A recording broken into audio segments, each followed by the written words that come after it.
Hello everyone, myself Hemal sir. સજીવના પાયાનો એકમ પાઠ 5ના ભાગ 3ની અંદર આજે આપણે વાત કરવાની છે કોષ રસની. આપણે ઘણા બધા વસ્તુઓની અત્યારે વાત કરી લીધી છે ભાગ 1માં અને ભાગ 2માં, બરાબર. કોષ કેન્દ્ર જોયું હતું, બરાબર. એના પહેલાં જે છે કોષ રસ પટલ જોયું હતું. હવે આપણે એક કોષ રસ જોવાનું છે, બરાબર. અને આપણે એક વસ્તુ અહીંયા લખી નાખીએ, કોષ કેન્દ્ર પટલ કહેવામાં આવે છે. તો વિદ્યાર્થી મિત્રો, આજનો જે ભાગ છે ભાગ 3 કોષ રસ, એ ખૂબ જ મહત્વનો ભાગ છે. કારણ કે કોષ રસની અંગિકાઓ ઘણી બધી છે અને આપણે દરેક અંગિકાઓ વિશે વિસ્તૃત ચર્ચા કરવાની છે. સૌપ્રથમ આપણે જોઈશું કોષ રસ. તો કોષ રસ પટલની અંદર આવેલા પ્રવાહીને કોષ રસ કહેવામાં આવે છે. તમે બધા પહેલેથી માહિતગાર જ છો કે કોષ રસ કોને કહેવામાં આવે છે. આ જે આછા ગુલાબી રંગનો તમને જે ભાગ દેખાય છે તેને કહેવામાં આવે છે કોષ રસ. જેને આપણે બીજી ભાષામાં કહીએ ને તો એ વિસ્તાર કેવો જોવા મળે છે, તો કે ઝાંખા વિસ્તાર તરીકે જે છે જોવા મળે છે, બરાબર. ટૂંકમાં આ થોડોક ઝાંખો છે વિસ્તાર, એને કહેવામાં આવે છે કોષ રસ. તો જે કોષ રસ છે એ ક્યાં આવેલો છે? કોષ કેન્દ્ર પટલથી બહાર અને કોષ રસ પટલ, બરાબર. કોષ કેન્દ્ર પટલ અને કોષ રસ પટલ, આની વચ્ચે જે વિસ્તાર આવેલો છે તેને કહેવામાં આવે છે કોષ રસ. આની અંદર ઘણી બધી અંગિકાઓ આવેલી છે કે જે આપણા શરીરનું પણ નિયમન કરે છે અને કોષ રસનું પણ નિયમન કરે છે. કોષ રસ જે છે એની અંગિકાઓ દરેક વસ્તુ જે છે એ વ્યવસ્થાપન કરતી હોય છે, બરાબર, અને નિયમન કરતી હોય છે. તેના દ્વારા જ બધી અંગિકાઓ, બરાબર, વર્કિંગ કરતી હોય છે અને એના પછી આપણો કોષ જે છે એ પૂરેપૂરું વર્ક આપે છે. તો કોષીય અંગિકાઓ શેમાં હોય છે? સૌથી પહેલાં તો કોષીય અંગિકાઓ સૌપ્રથમ સુકોષ કેન્દ્રી કોષમાં હોય છે. શેમાં હોય છે? સુકોષ કેન્દ્રી કોષમાં. આપણે પ્રીવિયસ લેક્ચરમાં એટલે કે પાર્ટ 2માં જ જોયું હતું કે કોષ કેન્દ્રના આધારે બે પ્રકાર પડતા હતા, આદિકોષ કેન્દ્રી અને સુકોષ કેન્દ્રી. તો આદિકોષ કેન્દ્રી હતું એની અંદર શું થતું હતું? આદિકોષ કેન્દ્રીની અંદર કોષ કેન્દ્ર પટલ વિકસિત અવસ્થામાં નહોતું અને સુકોષ કેન્દ્રી હતું એની અંદર કોષ કેન્દ્ર પટલ વિકસિત અવસ્થામાં હતું. તો જેની અંદર કોષ કેન્દ્ર પટલ વિકસિત અવસ્થામાં હશે એની અંદર જ કોષ રસની અંગિકાઓ જે છે આવેલી હોય છે. એટલા માટે આ જે છે એ સુકોષ કેન્દ્રી કોષમાં જોવા મળે છે. એટલે કે બહુકોષીય સજીવમાં આવેલી હોય છે. એક કોષીય સજીવમાં તો એક જ કોષ જે છે એ બધું કાર્ય કરે છે. બહુકોષીય સજીવમાં શ્રમ વિભાજન જોવા મળતું હોય છે. તેના કારણે આ વસ્તુ થાય છે. કઈ કઈ કોષીય અંગિકાઓ વિશે વાત કરવાની છે એની અત્યારે આપણે થોડીક પ્રસ્તાવના જોઈ લઈએ. અંતઃકોષરસ જાળ વિશે સૌથી પહેલાં વાત કરીશું, ત્યારબાદ ગોલ્ગી પ્રસાધન વિશે, લાઇસોઝોમ, કણાભસૂત્ર, રંજક કણ અને ત્યારબાદ જે છે એ રસધાની વિશે વાત કરીશું. તો હવે આપણે જોઈશું અંતઃકોષરસ જાળ કોને કહેવામાં આવે છે અને કેવી હોય છે. વિદ્યાર્થી મિત્રો, હવે આપણે જોઈશું અંતઃકોષરસ જાળ. મેં તમને વાત કરી હતી કોષ રસીય અંગિકાઓની, કે કોષ રસની અંદર ઘણી બધી અંગિકાઓ આવેલી છે. તેની અંદર સૌપ્રથમ આપણે પહેલી જે વાત કરવા જઈ રહ્યા છે અંગિકા વિશે એ છે અંતઃકોષરસ જાળ. ઇંગ્લિશમાં એને કહેવામાં આવે છે એન્ડોપ્લાસ્મિક રેટિક્યુલમ, બરાબર. તો એના વિશે આપણે વાત કરવાની છે. પ્રાણી કોષમાં અને વનસ્પતિ કોષમાં આ અંતઃકોષરસ જાળ અલગ અલગ જોવા મળે છે, બરાબર. સૌપ્રથમ આપણે વાત કરીએ પ્રાણી કોષમાં. ફરીથી કહી દઉં ક્યાં આવેલું છે આ અંતઃકોષરસ જાળ. આપણે સૌથી પહેલાં કોષ જોયો હતો. કોષની અંદર આપણે કોષ કેન્દ્ર જોયું હતું. કોષ કેન્દ્ર પછી જે છે કોષ રસ આવતું હતું, ત્યારબાદ કોષ રસ પટલ આવતું હતું, બરાબર. તો કોષ કેન્દ્ર અને કોષ કેન્દ્ર અને કોષ રસ પટલ વચ્ચેનો જે વિસ્તાર છે તેમાં અંતઃકોષરસ જાળ હોય છે. હું તમને દર્શાવું તો માની લો કે આ જે છે એ કોષ આવેલો છે, અહીંયા કોષ કેન્દ્ર છે. તો આ વચ્ચેનો જેટલો પણ વિસ્તાર છે, આખો વચ્ચેનો જે પણ વિસ્તાર છે આ કોષ રસ પટલ કહેવામાં આવે છે. આને કોષ કેન્દ્ર કહેવામાં આવે છે. અને વચ્ચેનો જે વિસ્તાર છે એને કહેવામાં આવે છે કોષ રસ. એ કોષ રસની અંદર આ અંતઃકોષરસ જાળ જે છે એ આવેલી હોય છે. અંતઃકોષરસ જાળ બે પ્રકારે જોવા મળે છે. વનસ્પતિ કોષમાં પણ અલગ હોય છે અને પ્રાણી કોષમાં પણ અલગ હોય છે. સૌપ્રથમ આપણે પ્રાણી કોષની અંદરની અંતઃકોષરસ જાળ જોઈએ. તો પ્રાણી કોષની અંદર ઘણા બધા દ્રવ્યો આવેલા હોય છે, ભેગા મળીને કોષનું નિયમન અને સંચાલન કરે છે. એટલે આપણો કોષ જે છે જીવંત રહે છે અને આપણો કોષ જે છે એ વૃદ્ધિ પામે છે. તો કોણ જે છે એ આ કોષનું નિયમન અને સંચાલન કરે છે જોઈએ આપણે. જો સૌપ્રથમ જે છે ગોલ્ગી પ્રસાધન હોય છે, જેના વિશે આપણે આગળ અભ્યાસ કરીશું. નાની પુટિકા જેવું થપ્પી જેવી, સિક્કાની થપ્પી જેવી રચના હોય છે, બરાબર, ગોલ્ગી પ્રસાધન. એનું કાર્ય આપણે આગળ જોઈશું. ત્યારબાદ અહીંયા જે છે કોષરસ પટલ છે, બરાબર. વચ્ચેથી આપણે શરૂઆત કરીએ તો કોષ કેન્દ્ર હોય છે. કોષ કેન્દ્રની આજુબાજુ જોવા જાવ તો તમે કોષ કેન્દ્ર પટલ હોય છે, બરાબર. સૌપ્રથમ આપણે અહીંયાથી જ જોઈશું કોષ કેન્દ્ર, પછી જે છે કોષ કેન્દ્ર પટલ. ત્યારબાદ આપણે જે છે એ વચ્ચે જે વિસ્તાર આવેલો છે કે જે તમને ખાલી વિસ્તાર લાગે છે ત્યાં બધે કોષ રસ આવેલો હશે, બરાબર. શું આવેલું હશે? કોષ રસ. તો સૌથી પહેલાં કોષ કેન્દ્ર આવી રીતે જ રિવાઇઝ કરીશું તો જ આપણને નામ નિર્દેશન કરતાં આવડશે, નહીતર નામ નિર્દેશન કરતાં આવડશે નહીં, બરાબર. તો કોષ કેન્દ્ર, ત્યારબાદ કોષ કેન્દ્ર પટલ, ત્યારબાદ કોષ રસ અને ત્યારબાદ કોષ રસ પટલ. આ ચાર નામ સૌથી પહેલાં યાદ રાખજો. કોષ કેન્દ્ર સૌથી વચ્ચે, એને આવડતો વિસ્તાર એટલે કોષ કેન્દ્ર પટલ. કોષ કેન્દ્ર પટલ પછી કોષ રસ કે જેમાં આ બધી વસ્તુ આવેલી હોય છે, બરાબર. અને એને કોષ રસ પટલને કોણ આવડે? કોષ રસને કોણ આવડે? કોષ રસ પટલ જે છે, બરાબર, એનાથી રક્ષણ મળે એટલે કોષ રસ પટલ. હવે શું આવેલું છે? તો હવે ખાસ જોજો, કોષ કેન્દ્રની આજુબાજુ રિબોઝોમ્સ આવેલા છે કે જે કણિકામય રચના હોય છે, કણ જેવી રચના હોય છે, એ રિબોઝોમ્સ હોય છે. અને એના પછી જે છે જે સીધી રચના છે, જે ગોલક જેવી રચના છે, બરાબર, એને કહેવામાં આવે છે લાઇસોઝોમ્સ. તો રિબોઝોમ્સ અને લાઇસોઝોમ્સ. ત્યારબાદ આ રીતનું જે વસ્તુ દેખાય છે, બરાબર, ચંપલના તળિયા આકાર જેવી એક વસ્તુ દેખાય છે, બૂટ આકાર જેવી, એ છે કણાભસૂત્ર. ત્યારબાદ જે છે એ બે પ્રકારની જાળ, લીસી અંતઃકોષરસ જાળ અને ખરબચડી અંતઃકોષરસ જાળ. આટલી જ માહિતી છે આની અંદર, બરાબર. ખાસ ધ્યાન રાખજો. સૌથી પહેલાં જે છે કોષ કેન્દ્ર જોજો, ત્યારબાદ કોષ કેન્દ્ર પટલ જોજો, ત્યારબાદ કોષ રસ, ત્યારબાદ કોષ રસ પટલ. પછી મેં તમને કીધું એમ કે એના પછી જે છે એ રિબોઝોમ્સ કોષ કેન્દ્ર પટલની આજુબાજુ આવેલું છે. ત્યારબાદ જે છે એ લાઇસોઝોમ્સ જે આ ગોળાકાર દેખાય છે, અને ત્યારબાદ આ બૂટ આકારનું જે દેખાય છે, બરાબર. આપણે સરળતા ખાતર ખાલી એક આકાર લીધેલો છે એટલા માટે કહું છું. એને કહેવામાં આવે છે કણાભસૂત્ર. બે પ્રકાર, બરાબર. લીસી અંતઃકોષરસ જાળ. અંતઃકોષરસ જાળના બે પ્રકાર, લીસી અંતઃકોષરસ જાળ અને ખરબચડી અંતઃકોષરસ જાળ. અને એક વસ્તુ જે આવેલી છે તારા કેન્દ્ર. તો આટલી વસ્તુ જે છે એ શેમાં હોય છે? પ્રાણી કોષમાં હોય છે. પ્રાણી કોષની અંદર કોષ દિવાલનો અભાવ હોય છે, એટલે અહીંયા કોષ દિવાલ આપેલી નથી. પણ હવે તમે જોશો વનસ્પતિ કોષ, તો વનસ્પતિ કોષની અંદર પણ સૌ પહેલાં જોઈ લઈએ આપણે. અહીંયાથી જ શરૂઆત કરીશું. કોષ કેન્દ્ર, બરાબર. જો કોષ કેન્દ્ર છે એને આવરશે કોણ? કોષ કેન્દ્ર પટલ, બરાબર. એના પછી જે છે એ કોષ રસ, આખો જે વિસ્તાર વચ્ચેનો રહેલો છે એને કહેવામાં આવે કોષ રસ, બરાબર. અને એના પછી જે છે એ અહીંયા જે આખી લાઈન છે, બરાબર, એને કહેવામાં આવે છે કોષ રસ પટલ. તો ખાસ ધ્યાન રાખજો. સૌથી પહેલાં કોષ કેન્દ્ર આવે, ત્યારબાદ કોષ કેન્દ્ર પટલ હોય એને આવરે, ત્યારબાદ આખો જે વચ્ચેનો વિસ્તાર છે એ છે કોષ રસ. અને કોષ રસને કોણ આવરે છે? આ રીતનું જે પટલ આવેલું છે, બરાબર, એ છે કોષ રસ પટલ. કોષ રસ પટલને કોણ આવરે છે? વનસ્પતિ કોષ છે. ધ્યાન રાખજો, વનસ્પતિ કોષની અંદર કોષ દિવાલ જોવા મળે છે. કોષ દિવાલ સુવિકસિત અવસ્થામાં હોય છે, બરાબર. તો ત્યારબાદ આવશે કોષ દિવાલ. આખું બહારનું આવરણ જે છે તમે જોઈ શકો છો એ શું છે? કોષ દિવાલ, બરાબર.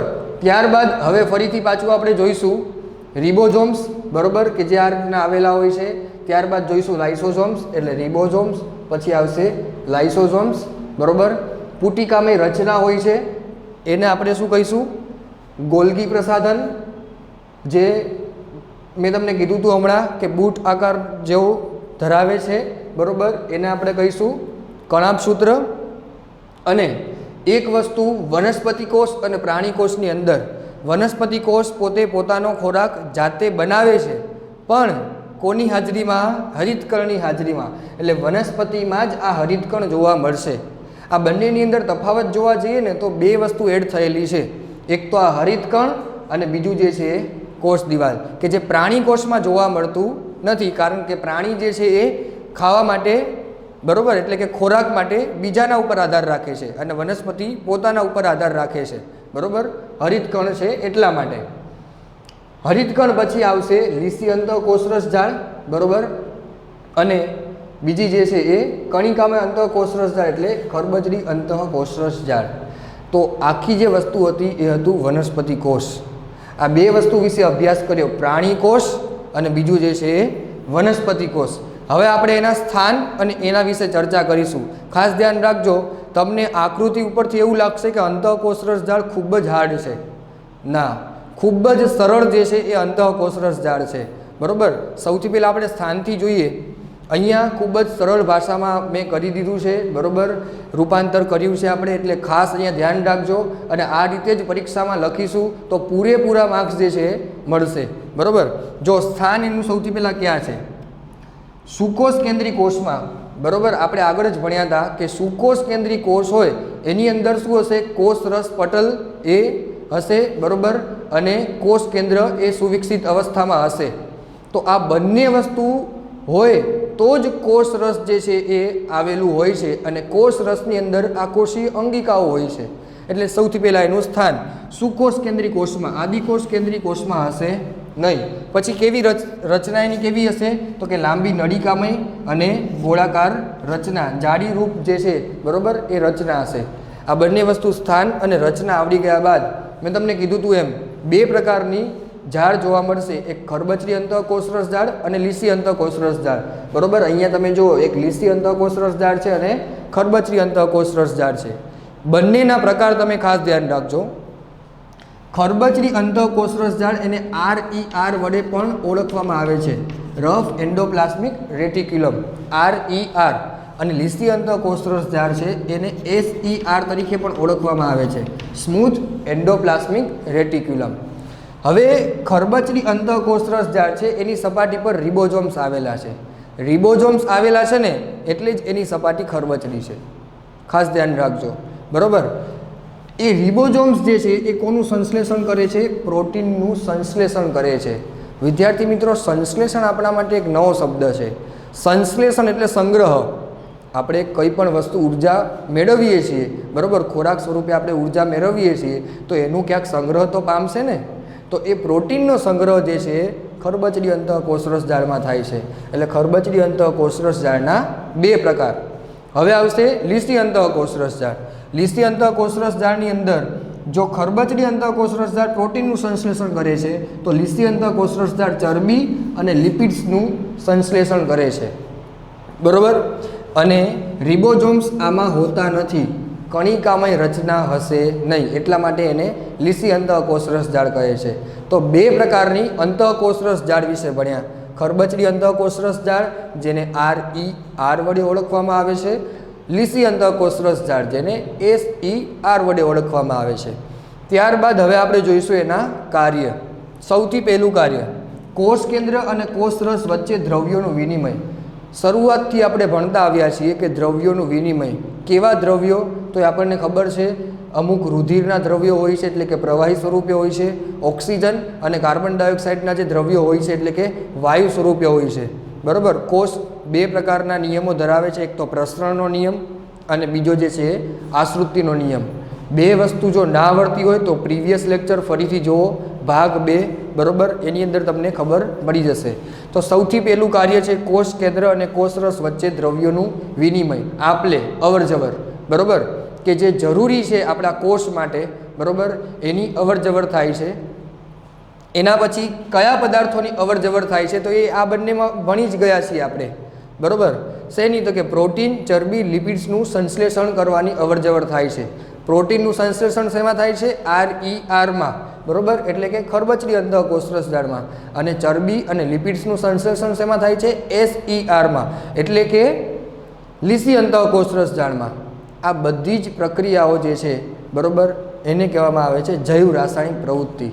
તો એના માટે અંતઃકોષરસ જાળ જે છે આવેલી હોય છે, એટલે કે એની અંદર જૈવ રાસાયણિક પ્રવૃત્તિઓ થાય છે બરાબર.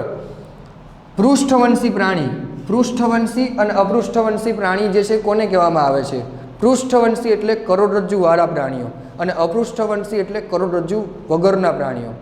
વિદ્યાર્થી મિત્રો, મનુષ્ય સમુદાય પણ પૃષ્ઠવંશી છે. તો આપણા શરીરમાં યકૃત આવેલું હોય છે, એટલે કે લીવર. યકૃત જે છે એના પણ કોષો હોય છે જ્યાં આપણા શરીરની અંદરનું જે રુધિર છે એનું ગાળણ થાય છે બરાબર. તો આ ગાળણની અંદર પણ અમુક રોજના વિષારી દ્રવ્યો એટલે કે જે ઝેરી દ્રવ્યો બનતા હોય છે અને એ ઝેરી દ્રવ્યોને પણ શુદ્ધ કરવાનું કાર્ય એ આ લીસી અંતઃકોષરસ જાળ કરે છે બરાબર. કારણ કે આપણા શરીરમાં રોજના વિષારી દ્રવ્યો અને ઝેરી દ્રવ્યો હોય જ છે, પણ એને જે છે શુદ્ધિકારક કરવા માટે બરાબર, બિન વિષકારક કરવા માટે SER એટલે લીસી અંતઃકોષરસ જાળ આવેલી હોય છે. ખાસ પેલા બે આકૃતિઓ પ્રાણીકોષ વનસ્પતિ કોષ, ત્યારબાદ તેનું નામ નિર્દેશન સરખી રીતે કરજો. આકૃતિ વ્યવસ્થિત દોરવાની છે બરાબર. એના પછી નામ નિર્દેશન મેં તમને ચલાવ્યું એવી રીતે કરજો એટલે તમને તરત યાદ રહી જાય. ત્યારબાદ જે છે એનું સ્થાન બરાબર, ત્યારબાદ જે છે એના બે પ્રકાર ખરબચડી અંતઃકોષરસ જાળ અને લીસી અંતઃકોષરસ જાળ બરાબર. શેનું સંશ્લેષણ કરે છે એ બંને વસ્તુ અને ત્યારબાદ તેના કાર્યો બરાબર. તો આ હતું અંતઃકોષરસ જાળ. એના પછી આપણે ગોલ્ગી પ્રસાધન ભણવાનું છે.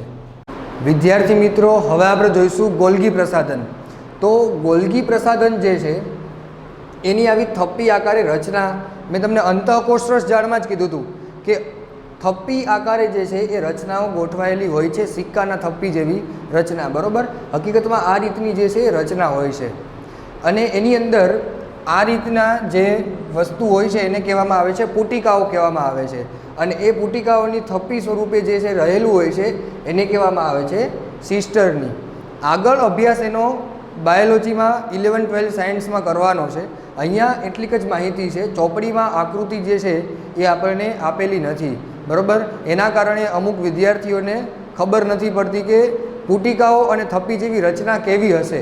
તો આપણે અહીંયા આકૃતિ દોરેલી છે, આ રીતની જે છે એ થપ્પી આકારની રચના જે છે એ ગોલ્ગી પ્રસાધનમાં હોય છે.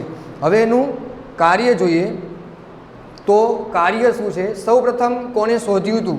તો કેમિલો ગોલ્ગી નામના વૈજ્ઞાનિક હતા, તેમણે શોધ કરી હતી બરાબર ગોલ્ગી પ્રસાધનની. આ વૈજ્ઞાનિકે શોધ્યું હતું ગોલ્ગી પ્રસાધન. હવે એનું સ્થાન ક્યાં છે? તો એનું સ્થાન છે વનસ્પતિ કોષમાં અને પ્રાણી કોષમાં, બંને કોષમાં જે છે ગોલ્ગી પ્રસાધન આવેલું હોય છે. અંતઃકોષરસ જાળ આપણે હમણાં જ જોયું, બંનેની અંદર વનસ્પતિ કોષ અને પ્રાણી કોષ બે કોષો દોર્યા હતા. બંને કોષની અંદર આ ગોલ્ગી પ્રસાધન જે છે એ આવેલું હતું બરાબર. એટલે ગોલ્ગી પ્રસાધન બંનેમાં હોય છે, પ્રાણી કોષમાં અને વનસ્પતિ કોષમાં. ત્યારબાદ તેની રચના સમાંતર થપ્પી આકારે ગોઠવાયેલી પુટિકામય રચનાઓ, જો સમાંતર થપ્પી આકારે જ ગોઠવાયેલી છે બરાબર અને એ આકાર જે છે એ પુટિકામય રચના એટલે કે થપ્પી આકારનો હોય છે બરાબર. જેને શું કહેવામાં આવે છે? પુટિકાઓને સિસ્ટરની કહેવામાં આવે છે બરાબર. અહીંયા તમે જો સિસ્ટરની જે છે આ પુટિકાઓને કહેવામાં આવે છે. હવે એનું કાર્ય ખૂબ જ સરળ કાર્ય છે કે સંશ્લેષિત દ્રવ્ય પેકેજિંગ કરે છે, એટલે કે પ્રોટીન, ચરબી, લિપિડ્સ આ બધાનું અંતઃકોષરસ જાળ શું કરતું હતું? સંશ્લેષણ કરતું હતું. હવે એ સંગ્રહ જે છે બરાબર એ અંતઃકોષરસ જાળ કરતું હતું. આ જે છે એનું શું કરે? વ્યવસ્થિત રીતે જે છે એનું પેકેજિંગ કરીને પછી કોષની અંદર અથવા બહાર મોકલવાનું કાર્ય કરે છે બરાબર. જે પ્રોટીન છે, ચરબી છે, લિપિડ્સ છે આ બધા પદાર્થોને શું કરી નાખશે? સંગ્રહ કરશે. સંગ્રહ કરીને એને વ્યવસ્થિત જે છે એ થપ્પી આકારે ગોઠવશે અને પછી જે છે એનું પેકેજિંગ કરીને કોષની બહાર અથવા અંદર જરૂર પ્રમાણે જે છે એ મોકલશે. તેનો સંગ્રહ શેમાં થાય છે? તો આ પુટિકા જેવી રચનાઓ છે બરાબર એની અંદર જે છે એનો સંગ્રહ થાય છે, આ જે દ્રવ્યો હોય છે તેનો બરાબર. હવે સરળ શર્કરામાંથી જટિલ શર્કરામાં રૂપાંતર કરે છે. આ પણ પોઈન્ટ જે છે એ યાદ જ રાખવાનો છે. સરળ શર્કરામાંથી જટિલ શર્કરામાં રૂપાંતર કરે છે. એના વિશે 11 સાયન્સમાં બાયોલોજીમાં જ વધારે જે છે વિસ્તૃતમાં તમને ખબર પડશે. ટૂંકમાં ગ્લુકોઝ માટે આવેલું છે, બરાબર, કે જે ગ્લુકોઝનું રૂપાંતર કરે છે. હવે લાઇસોસોમ્સના નિર્માણ માટે, આના પછીનો ટોપિક જે છે એ લાઇસોસોમ્સનો છે. એ લાઇસોસોમ્સના નિર્માણ માટે આ ગોલ્ગી પ્રસાધન ખૂબ જ મહત્ત્વનું છે. તો પુટિકાઓ રૂપે હોય છે, બરાબર, જેને સિસ્ટરની કહેવામાં આવે છે. પ્લસ મેઇન કાર્ય એનું શું છે તો કે દ્રવ્યોનું પેકેજિંગ કરવાનું, બરાબર, કે જે પ્રોટીન, ચરબી, લિપિડ્સ અંતઃ કોષરસ જાળમાં મળતું હતું એ બધાનું પેકેજિંગ કરે છે અને પછી જરૂર પ્રમાણે કોષની બહાર અથવા અંદર મોકલે છે, બરાબર. પછી મેઇન એનું સ્થાન ક્યાં આવેલું છે તો કે પ્રાણી કોષમાં અને વનસ્પતિ કોષમાં, બંને કોષોમાં સ્થાન જે છે એનું આવેલું છે. Okay, thank you.